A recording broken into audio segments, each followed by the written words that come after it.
Hello there and welcome back to another video. I hope you're doing well on today, which is Monday. It's a brand new week again, and as always, most of us are still at home doing what we can, but at least at the moment we've still got some football to watch and things like that. Whether you enjoy it or not, or whatever you think about the Bundesliga, it is back and it's nice to have it back as well. I will be doing a Bundesliga roundup video later on today. That will be out either today, should be out tonight.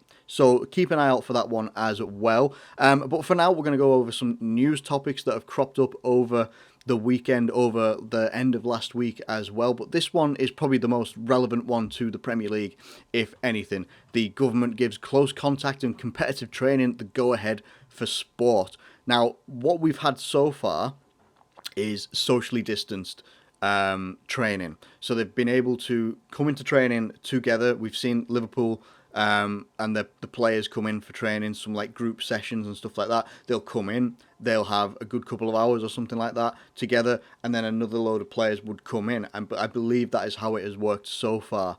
Now, what this means is that close contact training, so it basically just be just like normal training. So this is part of phase 2 of what I believe is a 5-phase sort of thing that's going on for this. So on Tuesday, the Premier League will discuss updated government advice on contact training with club captains, managers and representatives from the PFA and the LMA, which is the League Managers Association, and the Players something, PFA, whatever it is.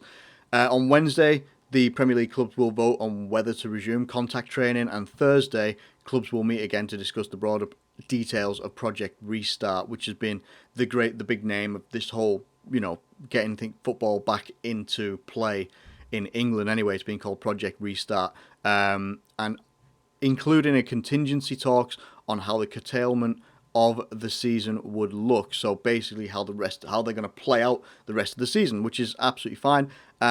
You're expecting things like this to come up. You're expecting them to come up with talks like this as well. Official advice is aimed at helping competitors reach fitness levels required for matches. Now, if you look at the Bundesliga, I'm just going to use it as an example at the weekend.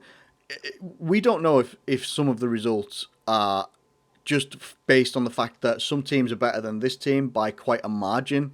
So even when I go and I watched RB Leipzig tear apart Mainz 5-0. Now, on the face of it, you're thinking, bloody hell. I mean, Leipzig are a very good team. They've got some very good forwards. They've got a very good attacking, pressing play. But then you look at it as well, and one of the things that, the commentators were saying, the last time these two teams met, Leipzig beat them 8-0. So that right there tells me, okay, this isn't just down to like fitness levels, but are some of them down to like fitness levels, players missing because they're either injured or they're not wanting to play, they're not wanting to risk themselves. When we see there were some 4-0s, some 5-2s, or something like that. There's a lot of some high-scoring games in the Bundesliga since it's come back. And is it down to fitness levels, or is it just down to the teams that are playing against each other are just quite mismatched? I'm not entirely sure, but fitness levels are going to be crucial for the Premier League, obviously, because of the pace and the intensity that everyone is going at in the Premier League. It's going to be really, really important to have everybody back up to the fitness levels or close to that they would be to, normally competing. But things are progressing, and that is a good thing in terms of football. Now, whether people believe it's a good thing for it to come back in general, that's your opinion, my opinion, whatever. We're all going to have different opinions on it as well. And there is still obviously a lot of people that are, null and voiding, and they want to get rid of the season and stuff like that. It shouldn't be taking place. But as it stands right now, it is moving further and further forward ahead. La Liga also got the go-ahead to restart from the 8th of June, which is before the Premier League. Now, I don't know if that's intentional. I don't know if they're just wanting to get the jump on the Premier League and make the Premier League look like it's going to be like the last major league or something like that, whatever it is. Apparently, Ligue 1 and the Eredivisie are also starting to reconsider their steps that they took where they've ended the season and crowned champions. I don't know what the legal implications of that are. Sorry, the Eredivisie didn't crown champions. They didn't do that. They just ended the season. I don't think there was any relegation, and there was no champions, because I think that there was two teams that were level on points and one was in front on goal difference or something like that. But League On, I think they did crown. They did. They crowned PSG champions and they crowned Mbappe the Golden Boot, even though he's tied with Ben Yedder. Worked that one out, but I don't know what the implications are for them in if they reverse their decision and decide to go, well, hang on, actually, these leagues have come back, maybe we should come back, because if they've ended their season, a lot of their players, I imagine, will have just turned around and just gone, well, we'll just chill out, and I doubt they will have been training very much, but hey, let me know what your thoughts are anyway on Project Restart and the fact that it looks like we are very much on course for it coming back pretty soon. We're on the 25th of May right now, and they're looking between the 12th and the 15th of June for the Premier League to restart. So, I don't know. Let me know what you think. Do you think it's a really viable thing that it can come back? Do you think it's too soon? I've still got questions about whether it's too soon or not. But it's just one of those things, isn't it? It really is. Just a quick thing as well. Obviously, if you're a Liverpool fan, Liverpool LFCTV will be screening. It says they can watch the whole match for free with us this evening. 15 years to the day, 2005. Now, genuinely, if you've never watched the entire match, I urge you to watch it. If you've only ever seen highlights, if you've only ever seen the comeback, if you've only ever seen, the little snippets where it's, Crespo and everyone, scoring in the first half, and then you only see, the highlights of us scoring goals, and then everything like that, I urge you to go watch the whole match. I remember watching this match, and just every single goal that they scored, my heart just sank every single time. And you just felt like, obviously I wasn't there in Istanbul, but I remember watching it, and I was just gutted. I was absolutely gutted, because you just felt that, you have to understand as well, and maybe do a little bit of research on that AC Milan team as well. It was one of the strongest AC Milan teams that it was just an unreal team. An absolutely unreal team. Even at the start of the game at 0-0, people were saying this Liverpool team will not get past this Milan team, and we nearly didn't. I urge you to go and watch it if you can. I really do. It's just such a good game, such a really good game to watch, and very instrumental to me on the whole. Liverpool will never give up, and they'll always just keep going and going. And there wasn't even the magic of Anfield in this one either. It's just magic. I will be watching that tonight. I guarantee. I'm telling you now, I will be. Definitely. Now, let's have a look at some other stuff as well. Paul Glatzel is returned to Liverpool training. Now, Paul Glatzel is a very good young lad. Scored 29 goals and assisted 10 in 34 games and lifted the Youth Cup in 18-19 season. And he ruptured his ACL in the 6-0 win over Tranmere in the pre-season. He looks like a very young, talented lad. Had a very horrible injury. ACL injuries they're just not the one. They're the ones that you want to avoid absolutely massively. But yeah, it's just so unfortunate. But him being so young and taking some inspiration and advice from Oxlade-Chamberlain, who had a similar sort of injury, hopefully this young lad can come back and make a little bit of an impression whenever, next pre-season or whatever will come back.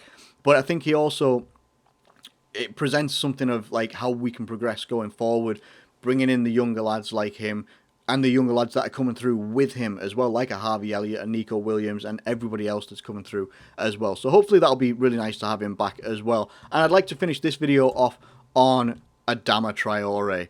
Now, Adama Traore has been linked heavily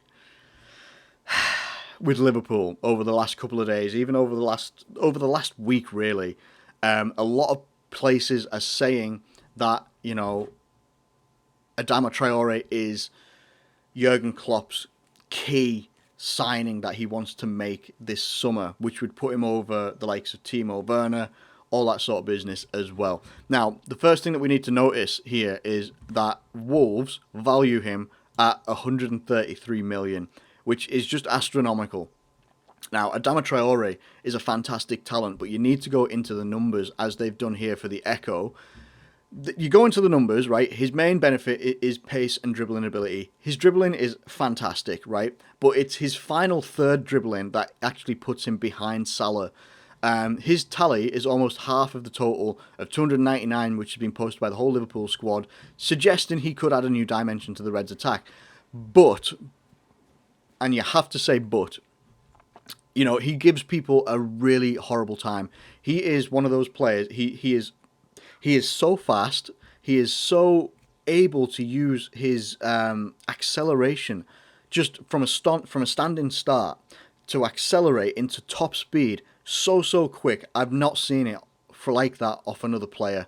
I can't think of another player I've seen from a standing start to a sprint like, unless you go and look at like the NFL, and he's built like a small NFL player. Like, he just looks he's ridiculous for this league. But a lot of his take-ons, like, this was in the Liverpool game where we won 2-1, a fortunate 2-1 as well, I think it was. I think that was where they got a goal ruled out or something like that. I'm not sure. Wrongly, I felt, by VAR. Now, yes, Salah has only apparently completed 57 dribbles. It pales into significance against Traore's 123. But Salah's dribbling comes from 19. It comes to 19 chances. Traore has only had 12. You know, and there is still room for Traore to develop as well.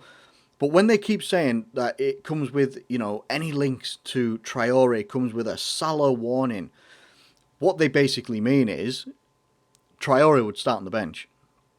Because while Traore looks great, he looks dynamic, and he looks extremely fast, and he is definitely a dangerous player who will develop into a more dangerous player, right now people are looking at it and saying, for some reason, people still devalue what Salah can do, and I don't understand it, because Salah is a very dangerous forward. He's putting up very good numbers as a winger, very good goals, very good assists, chances created as well. His dribbling's not too bad, but because Traore has burst onto the scene, he's exceptionally quick. He's probably the fastest player in the league. His dribbling looks pretty good. He looks like he's got a bit of end product with his passing and that, but he's still not up to where Salah is at the moment. So when people are looking at like, oh, could we replace Salah? Not easily. Not easily, and I don't think that's what we should be looking for anyway. I still think a forward, out-and-out number 9 is what we should be looking for, first and foremost, out of anything. It's the only thing that we're really missing, and that's not a slight on Bobby Firmino, but I just don't think a transfer of the likes of a Traore is just a priority at the moment. But anyway, I'm going to wrap this video up right here. Let me know what you think of any of these topics that I've talked about. Hopefully you'll be watching the 2005 Champions League final tonight on LFCTV. It's well worth a watch if you've never watched the whole game. If you've never watched the whole game, I urge you to. You need to. Somehow, you need to watch that game. And everything else that's been in this video, please do let me know what you think of it in the comments below. Thank you ever so much for watching this video. If you have enjoyed it, please do like it and subscribe if you're new around here. I will be doing a Bundesliga roundup as well, hoping to get that one out tonight. But for now, I will catch you later.